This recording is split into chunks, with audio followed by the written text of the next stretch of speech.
বিরতির পর স্বাগত।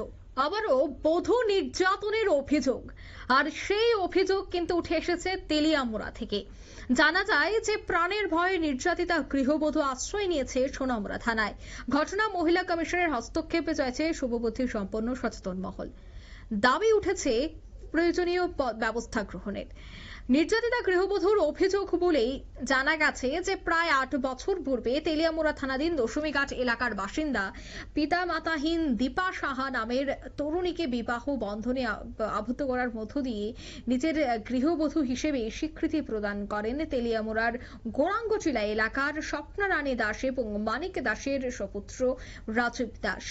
বর্তমানে তাদের একটি কন্যা সন্তান রয়েছে।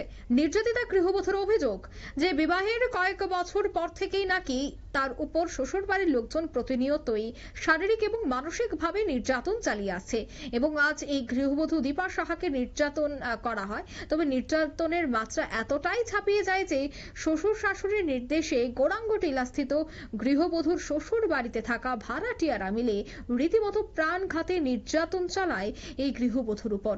গৃহবধূর অভিযোগ, বাড়িতে থাকা এক ভাড়াটিয়া মেয়ে সহ তার মা মিলে গৃহবধূর শ্বশুর শাশুড়ির নির্দেশে গৃহবধূকে তালিবানি কায়দায় নাকি মাটিতে ফেলে বেধড়ক মারধর করে।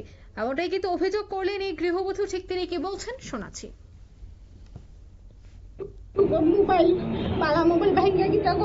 কি লইয়া ঝামেলা হইছে?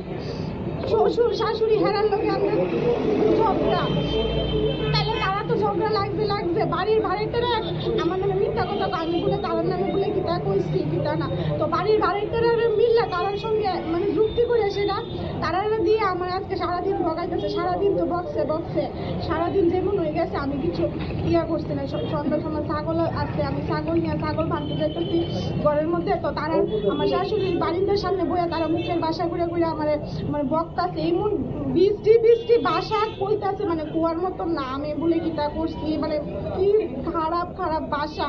তাহলে আমি কইছি আর কি আমি কিতা করছি তোরা আমার মানে দেখাইতে পারবি না। আমি তাই কিতা কইছ মুখের বাসা কিতা কইয়া তাই মাও আইছে গাছের থেকে, তাই তো আরো সাহস বেড়ে গেছে, তার দিদা আইছে কিতা কইছস লো তুই কইয়াছ আমি আমার ঘরের সামনে, তাই দৌড়াই আইছে আমার ঘরের সামনে আইসে আমার চুলের মধ্যে দইরা তাই আমার ঘর থেকে তাই না বাইর করে এসে তাই মা তাই দিদা তাই মিল্লা মানে মারছে। কিটা দিয়ে মারছে?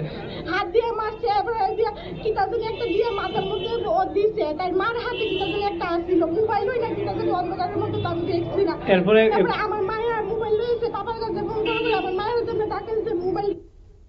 আপনারা শুনলেন মহিলার অভিযোগে ঘটনার পরিপ্রেক্ষিতে ইতিমধ্যেই কিন্তু পুলিশ ঘটনাস্থলে নেমেছে। তবে মহিলা কমিশনের হস্তক্ষেপ অত্যন্ত জরুরি বলেই মনে করছে নির্যাতিতা। নিয়ে নিচে ছোট্ট একটি বিজ্ঞাপন বিরতি, সঙ্গে থাকুন।